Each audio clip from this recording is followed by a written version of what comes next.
Pool വയ്ക്കാൻ വേണ്ടിയിട്ട് മുള കെട്ടാനില്ല.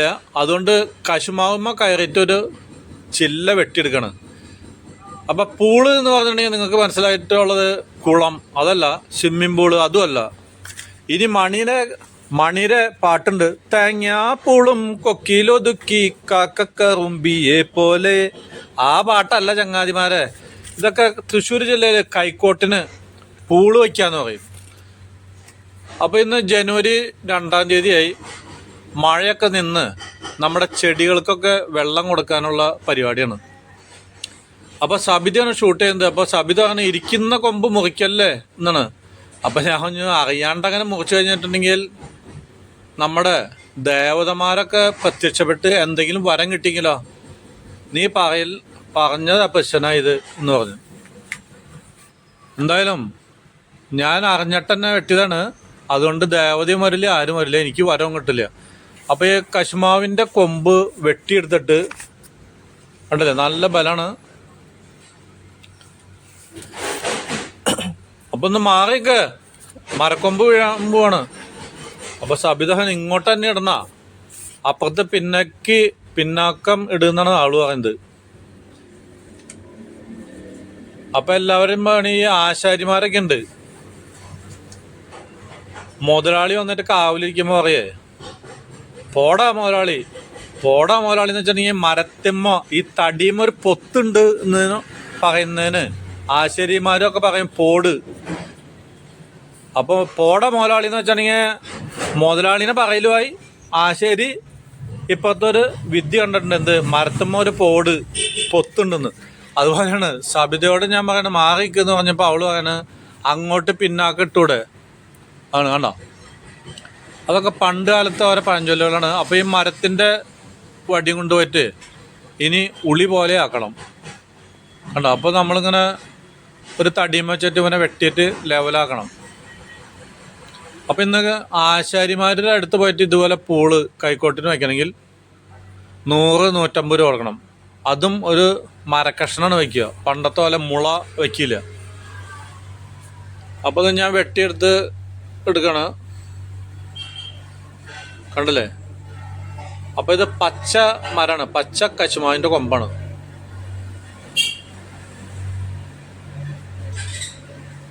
അപ്പം നമ്മൾ ഈ പച്ച കൊമ്പൊക്കെ വയ്ക്കുമ്പോൾ ഒരു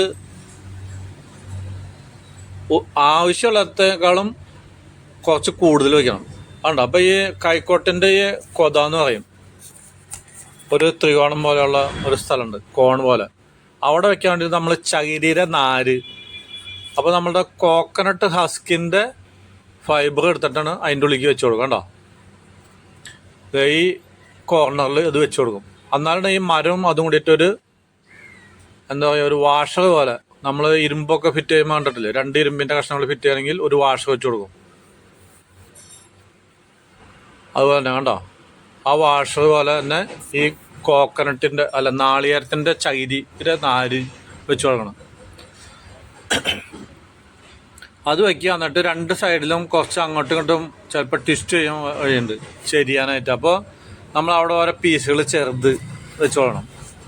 അല്ലെങ്കിൽ അങ്ങോട്ടും ഇങ്ങോട്ടും ഈ കൈക്കോട്ടിൻ്റെ മരവും ഈ ഇരുമ്പും തമ്മിൽ സെറ്റാവില്ല. അപ്പോൾ പതുക്കെ അടിക്കാൻ പാടില്ല, അല്ലെങ്കിൽ മരമൊക്കെ പൊളിഞ്ഞു പോവും. ഇരുമ്പല്ല, മരം പൊളിയും. കൈക്കോട്ടിൻ്റെ കൈ കേട്ടോ. അപ്പോൾ നമ്മൾ കൈക്കോട്ടിൻ്റെ കൈയൊക്കെ ഇടുമ്പോൾ നമ്മളുടെ ഉയരത്തിനനുസരിച്ച് ഇടുക. ഇത് ആണ് ആപ്പ്. ഈ ആപ്പിനാണ് വെച്ച് അടിക്കുന്നത് കണ്ടോ. അപ്പോൾ ഇത് വളഞ്ഞിരിക്കണ ഇത് അങ്ങോട്ട് വളഞ്ഞേറ്റം കുത്തി കയറി പൊക്കോളും, പിന്നെ ഇങ്ങോട്ട് ഊരി പോരില്ല. അപ്പോൾ നമ്മളുടെ കപ്പലിൻ്റെയൊക്കെ ആങ്കർ അതിൻ്റെ ഇതുപോലെയാണ് നമ്മൾ വെട്ടിയെടുത്തത് കണ്ടോ. ഇനി അടിച്ചു കഴിഞ്ഞിട്ടുണ്ടെങ്കിൽ ഇത് അങ്ങോട്ട് വളഞ്ഞിരിക്കണ കൊമ്പായതുകൊണ്ട് വളഞ്ഞെന്നെ കയറിപ്പോവും, പിന്നെ ഒരു റിട്ടേൺ വരാൻ പറ്റില്ല. അപ്പോൾ ശരിക്കും പണ്ടൊക്കെ ഒരു മുളയാണ് അടിക്കുക. ഒരു മുള ഇവിടെ നിന്നും അടിയിൽ നിന്ന് വേറെ വരണം. അപ്പോൾ മുളയുടെ ഒരു 2 പീസ് പോലെ ആക്കിയിട്ടുണ്ടാവും, ഒന്ന് പൊളിച്ചിട്ട് അതിൻ്റെ ഉള്ളിൽ കൊണ്ടാണ് അടിച്ചു കയറ്റുക. അല്ലെങ്കിൽ കണ്ടോ. അപ്പോൾ ഇന്ന് അങ്ങനത്തെ ഇതൊന്നുമില്ല. അപ്പോൾ ഈസി പണി കണ്ടോ, ഒരൊറ്റ പീസ് വെച്ച് അടിച്ചു കയറ്റണം. അപ്പോൾ ഈ പുറത്തേക്ക് നിൽക്കുന്ന ചകിരിയുടെ നാരൊക്കെ നമ്മൾ മുറിച്ച് കളയണം. അപ്പം നമ്മൾക്ക് ആവശ്യമുള്ളതിനേക്കാളും കുറച്ച് നീളം കൂട്ടി വെച്ചില്ലെങ്കിൽ ഇത് ഒരു 10-15 ദിവസം കഴിഞ്ഞാണെങ്കിൽ ഉണങ്ങി ഇത് ചുങ്ങിപ്പോവും. അപ്പോൾ വേനൽക്കാലത്തൊക്കെ നമ്മളുടെ റെയിൽവേയിലൊക്കെ നമ്മൾ കോളേജിലൊക്കെ സ്കൂളിൽ പഠിക്കുമ്പോഴായിട്ടല്ലേ റെയിൽവേ ട്രാക്കൊക്കെ ഉണ്ടാകുമ്പോൾ ഒരു 2 സെൻറ്റിമീറ്റർ അല്ലെങ്കിൽ 2 ഇഞ്ച് മാറ്റി വയ്ക്കും ഓരോ ഇരുമ്പിൻ്റെ ഇതുകളും റെയിൽ പാളങ്ങൾ. അതുപോലെ തന്നെ നമ്മൾ ആണോ വേനൽക്കാലത്ത് ഉണങ്ങി വരുന്ന കരുതിയിട്ട് കുറച്ച് നീട്ടി വെച്ചേക്കണം. അപ്പോൾ അടിച്ച് പിന്നെയും ഫിറ്റ് ചെയ്യാം. അപ്പോൾ ഇതാണ് വാഴകൾ കണ്ടില്ലേ. ഇതൊരു പ്രത്യേക തരം വാഴയാണ്. നിങ്ങൾ ഇന്നത്തെ യുവതലമുറ കണ്ടിട്ടുണ്ടാവില്ല. ഈ വാഴയ്ക്ക് കൊടപ്പൻ എന്ന് പറയുന്ന സാധനമില്ല. ഇത് കൊല പുറത്തേക്ക് വന്നു കഴിഞ്ഞിട്ടുണ്ടെങ്കിൽ മുഴുവനും കായ മാത്രം. അങ്ങനത്തെ വാഴ ഇന്ന് ദുർലഭമാണ്. അപ്പോൾ ഇത് എൻ്റെ ഒരു സുഹൃത്തിൻ്റെ ഇന്ന് കുറേ ദൂരെ നിന്ന് കൊണ്ടുവന്ന് കുഴിച്ചിട്ടാണ്. അപ്പോൾ ഇതിന് കന്ന് മുളച്ച് കഴിയുമ്പോൾ നമുക്ക് ഇഷ്ടം പോലെ കിട്ടും. ഇത് കർഷകർ കൃഷി ചെയ്യില്ല. കാരണം ഇത് പൂവൻപഴം പോലെ തന്നെ ഇത് ഒന്ന് ഷെയ്ക്കായിട്ടുണ്ടെങ്കിൽ ഈ കൊലമെന്ന് മൊത്തം പഴങ്ങൾ കൂടെ വീണ് പോവും. അതുകൊണ്ട് ആരും ഇത് ഉപയോഗിക്കാറില്ല. അപ്പം ഞാൻ ഇന്ന് നമ്മുടെ കൈക്കോട്ടൊക്കെ പൂള് വെച്ചു. അടിപൊളിയായിട്ട് കണ്ടില്ലേ, പുല്ലൊക്കെ ചെത്തി കളഞ്ഞ്. ഇന്ന് ജനുവരി 2 നനയ്ക്കാൻ പോകണം. ഇതിന് കുറച്ച് ഇതൊക്കെ കഴിഞ്ഞ മഴക്കാലത്ത് കുഴിച്ചിട്ട തൈക്കളാണ്. അപ്പോൾ അതിന് കുറച്ച് വെള്ളം കൊടുക്കണം കണ്ടോ. അപ്പോൾ വെള്ളം പോകാണ്ടിരിക്കാൻ നമ്മളിങ്ങനെ മണ്ണ് വെട്ടിയിട്ട് തിണ്ട് പിടിപ്പിക്കണം. അപ്പോൾ ഇത് ഒരു 2 ആഴ്ചത്തേക്ക് വേണ്ടുള്ളൂ. കാരണം ഞാൻ സ്പ്രിങ്ക്ലറാണ് ഉപയോഗിക്കുന്നത്. അപ്പോൾ സ്പ്രിങ്ക്ലർ സിസ്റ്റം ഉപയോഗിച്ച് കഴിഞ്ഞാൽ ഈ പൈപ്പുകളിൽ കൂടെ വന്നിട്ട് വെള്ളം തനിച്ച് ചാടിക്കോളും. അപ്പോൾ നമ്മൾ മോട്ടർ അടിക്കാനായിട്ട് ആ സ്റ്റാർട്ടർ അങ്ങോട്ട് ഞെക്കി കഴിഞ്ഞിട്ടുണ്ടെങ്കിൽ വെള്ളം തന്നെ നമ്മളുടെ മോട്ടറിലെ പമ്പ് സെറ്റ് അതിങ്ങോട്ട് അടിച്ച് ഇങ്ങോട്ട് കൊണ്ടുവന്നോളൂ കണ്ടോ. അപ്പോൾ ഇപ്പോൾ പെട്ടെന്ന് ഈ പുല്ലുകളൊക്കെ കളഞ്ഞാൽ പെട്ടെന്ന് ഒരു നന കൊടുക്കാൻ വേണ്ടിയിട്ടാണ് ഈ പൈപ്പ് ഇട്ടത്.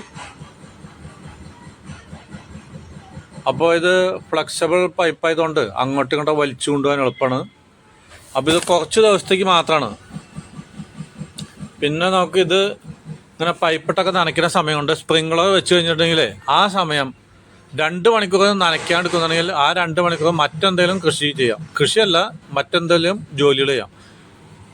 അപ്പോൾ സബിത പറയുന്ന മതി ഇനി ഭക്ഷണം കഴിച്ചിട്ട് ഷോപ്പിൽ പോകാൻ നോക്ക് എന്ന് പറഞ്ഞു വന്നിട്ടുണ്ട്.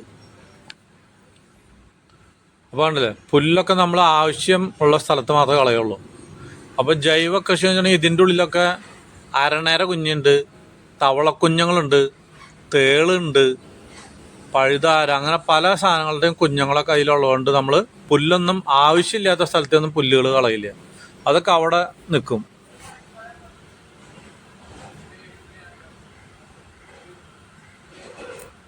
അപ്പം നമ്മളുടെ പുല്ലിൻ്റെ അവിടെ വെയിലൊന്നും അടിച്ചിട്ട് മണ്ണൊന്നും വരളില്ല. അപ്പം ഞാൻ സബിത വിളിച്ചാൽ പോന്നു, വീട്ടിലേക്ക് പോന്നു. ഭക്ഷണം ഇന്നത്തെ കണ്ടില്ലേ, പപ്പായ പഴുത്തത്. അതൊക്കെ നമ്മുടെ തോട്ടത്തിൽ നമ്മുടെ തൊടിയിലുണ്ട്, ഇഷ്ടം പോലെ പപ്പായാണ്.